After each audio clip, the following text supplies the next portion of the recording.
menjelaskan materi yang pertama, yaitu tentang media pembelajaran. Media adalah segala bentuk dan saluran yang dipergunakan orang untuk menyalurkan pesan atau informasi. Nah, berbagai jenis komponen dalam lingkungan siswa yang dapat merangsang siswa untuk belajar itu disebut juga media pembelajaran. Jadi intinya media pembelajaran itu adalah segala alat fisik yang dapat menyajikan pesan dan dapat merangsang siswa untuk belajar. Contohnya itu ya seperti buku, film, terus seperti tontonan di YouTube juga bisa membuat siswa menambah ilmu baru. Dan itu juga bisa dijadikan sebagai media pembelajaran. Oke, jadi media pembelajaran itu terbagi menjadi 3. Ada sumber belajar, bahan pelajaran, dan alat pengajaran. Yang pertama ada sumber belajar. Sumber belajar adalah sumber-sumber yang mendukung kegiatan belajar, termasuk sistem penunjang, materi, dan lingkungan pembelajaran. Sumber di sini bukan hanya terbatas pada peralatan dan bahan yang digunakan untuk mengajar, tetapi kayak orang, guru itu juga termasuk dalam sumber untuk murid itu belajar. Lalu yang kedua ada bahan pembelajaran. Bahan pembelajaran adalah bahan atau materi pelajaran yang disusun secara sistematis yang digunakan guru dan siswa dalam proses pembelajaran. Nah, contohnya itu seperti kayak buku latihan, modul LKS, dan sebagainya. Yang terakhir ada alat peraga. Alat peraga adalah alat yang digunakan pendidik untuk membantu peserta didik agar mampu belajar dengan lebih cepat. Jadi lebih cepat ditangkap oleh siswa itu sendiri. Nah, Anderson menjelaskan bahwa yang dimaksudkan dengan alat peraga adalah segala sesuatu yang dapat digunakan untuk membantu peserta didik memperkuat informasi dan keterampilan baru yang diperoleh. Jadi kayak alat peraga tuh apa sih namanya? Agar murid itu bisa lebih memahami materi yang dia sedang pelajari. Nah, di sini contohnya ada cara berwudu yang dibentuk dalam bentuk poster. Nah, anak jadi lebih mudah memahami karena terdapat gambar-gambar yang bisa membuat anak itu lebih menarik untuk dilihat. Nah, terus yang kedua ada global, terus ada yang biasa di sekolahan, biasa guru lakukan untuk metode pembelajaran. Terus juga ada susunan anatomi manusia yang biasa ditaruh di lab IPA. Nah, itu memudahkan para siswa untuk memahami bagian-bagian tubuh manusia dengan lebih jelas. Terus ada juga seperti bacaan surat Al-Fatihah, ayat kursi yang biasa ditempel di tembok-tembok rumah. Itu bisa kayak dilihat setiap hari, jadi bisa lebih hafal, lebih paham, seperti itu. Itu dimaksud alat peraga. Alat yang digunakan untuk siswa agar lebih paham.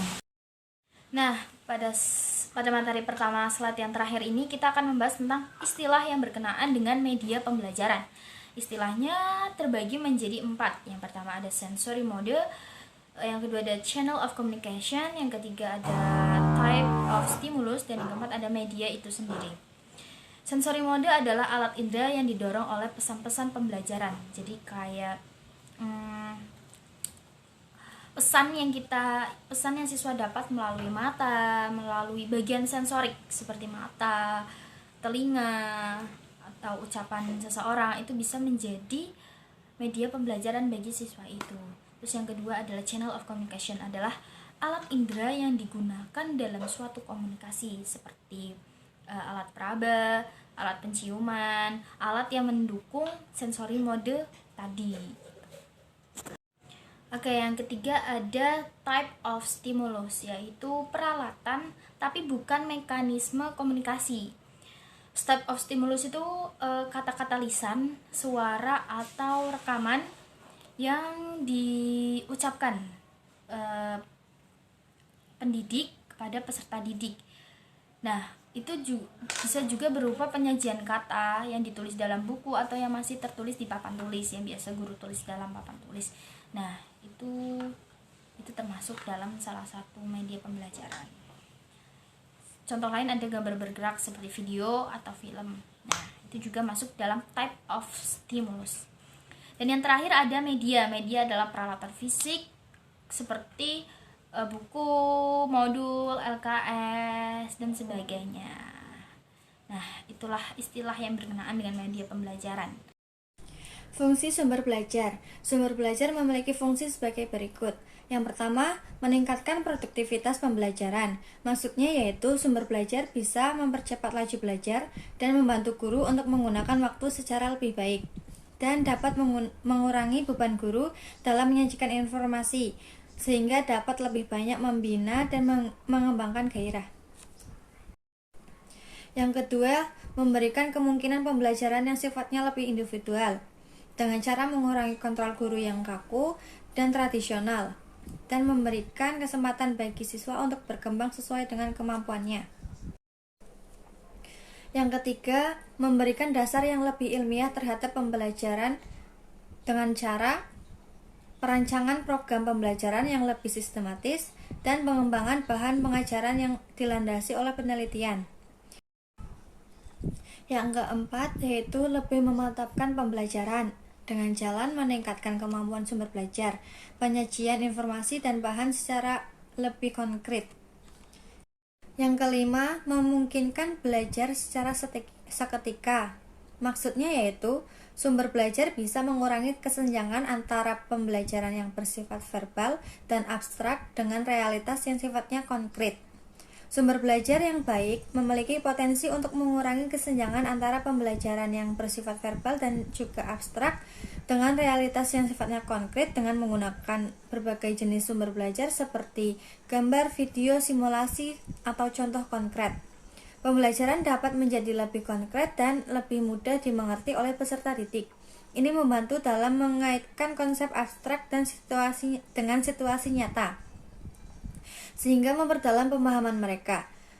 Dengan demikian, sumber belajar yang beragam dapat membantu mengatasi kesenjangan antara teori dan praktik dalam pembelajaran, serta dapat memberikan pengetahuan yang sifatnya langsung. Yang keenam, memungkinkan penyajian pembelajaran yang lebih luas, dengan menyajikan informasi yang mampu menembus batas geografis.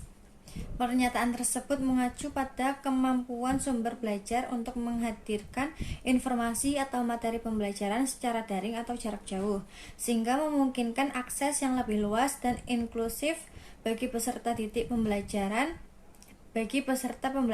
dari berbagai tempat di seluruh dunia. Ini berarti sumber belajar dapat diakses oleh orang-orang dari berbagai geografis tanpa terbatas oleh lokasi fisik atau batas wilayah. Di sini saya akan mempresentasikan tentang cakupan sumber belajar.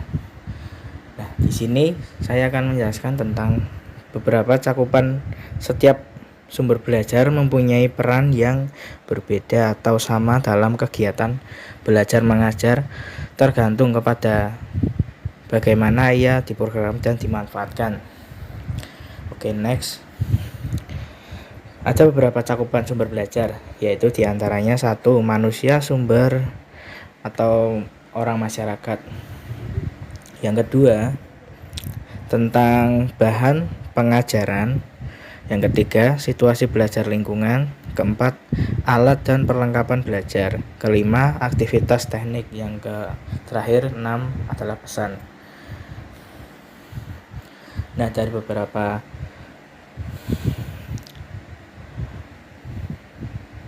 uraian di bawah ini ya merupakan suatu cakupan sumber belajar.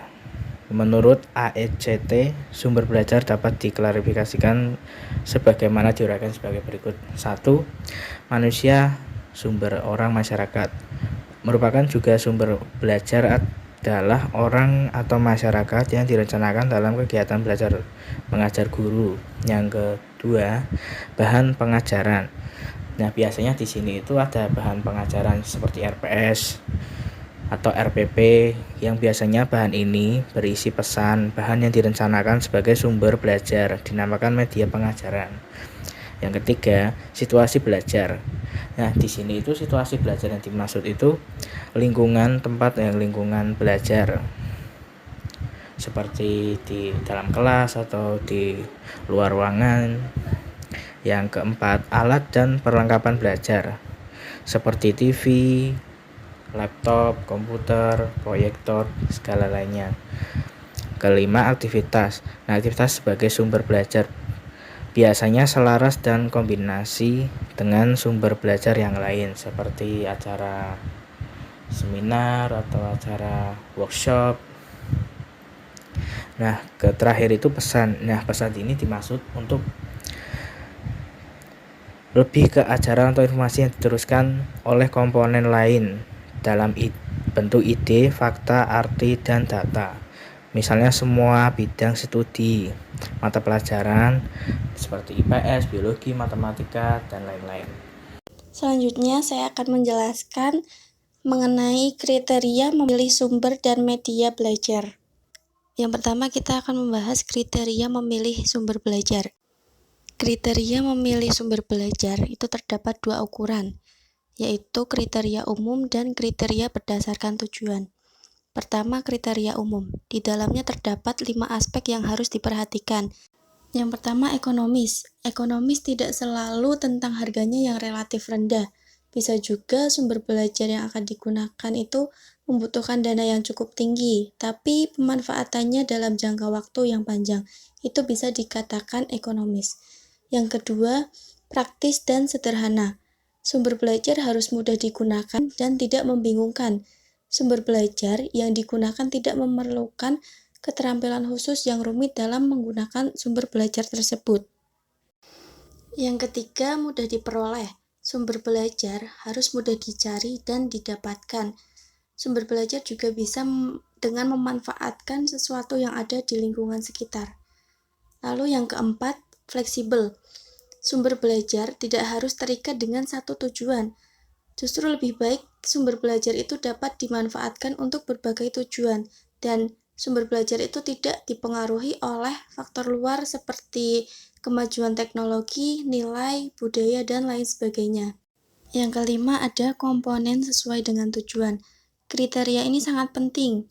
Komponen harus sesuai dengan tujuan pembelajaran agar membantu proses pembelajaran untuk mencapai tujuannya. Lalu selanjutnya kita akan membahas tentang kriteria sumber belajar berdasarkan tujuannya. Yang pertama, sumber belajar guna memotivasi.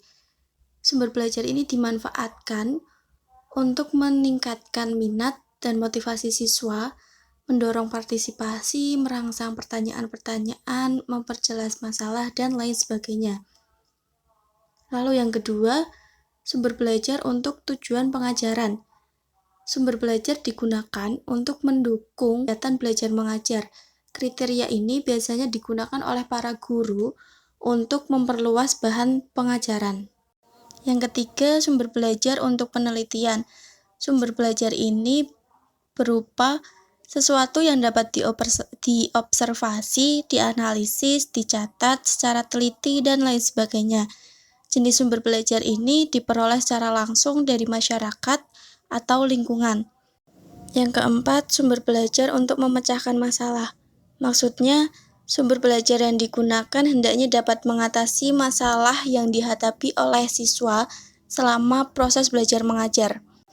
Yang kelima, sumber belajar untuk presentasi. Di sini lebih menekankan sumber belajar itu sebagai alat, metode, atau strategi penyampaian pesan atau materi. Sekarang kita membahas kriteria dalam memilih media pembelajaran. Terdapat 6 aspek yang perlu kita perhatikan untuk memilih media pembelajaran. Yang pertama, ketepatannya dengan tujuan pembelajaran. Media yang digunakan dalam pembelajaran tentu saja harus disesuaikan dengan tujuan dari pembelajaran tersebut. Karena menggunakan media pembelajaran itu diharapkan dapat membawa proses pembelajaran kepada tujuannya. Yang kedua, dukungan terhadap isi dan bahan pembelajaran. Media pembelajaran harus mendukung isi serta bahan pembelajaran. Jika media tidak dapat mendukung isi maupun bahan pembelajaran, maka sebaiknya kita tidak menggunakan media tersebut dan menggantinya dengan media lain yang lebih sesuai. Yang ketiga, kemudahan memperoleh media. Artinya, media yang akan digunakan itu tidak sulit untuk didapatkan, atau setidaknya media itu mudah untuk dibuat sendiri oleh guru. Yang keempat, keterampilan guru dalam menggunakannya. Hal ini penting untuk diperhatikan karena mau secanggih apapun media yang digunakan, kalau guru tidak dapat menggunakan media tersebut dengan baik, maka manfaat yang harusnya didapatkan dari media pembelajaran itu tidak akan diterima dengan optimal. Yang kelima, tersedianya waktu untuk menggunakannya. Selain guru harus dapat menggunakan media dengan baik, guru juga harus mempertimbangkan antara media pembelajaran yang akan digunakan dengan waktu kegiatan belajar mengajar di kelas. Jadi, guru itu harus dapat menggunakan media pembelajaran dengan efektif. Yang terakhir, sesuai dengan taraf berpikir siswa.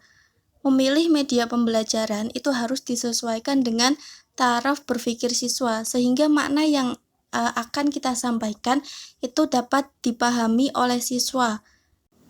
Sesuainya media pembelajaran dengan taraf berpikir siswa, itu juga dapat membuat siswa lebih tertarik untuk mengikuti kegiatan belajar mengajar.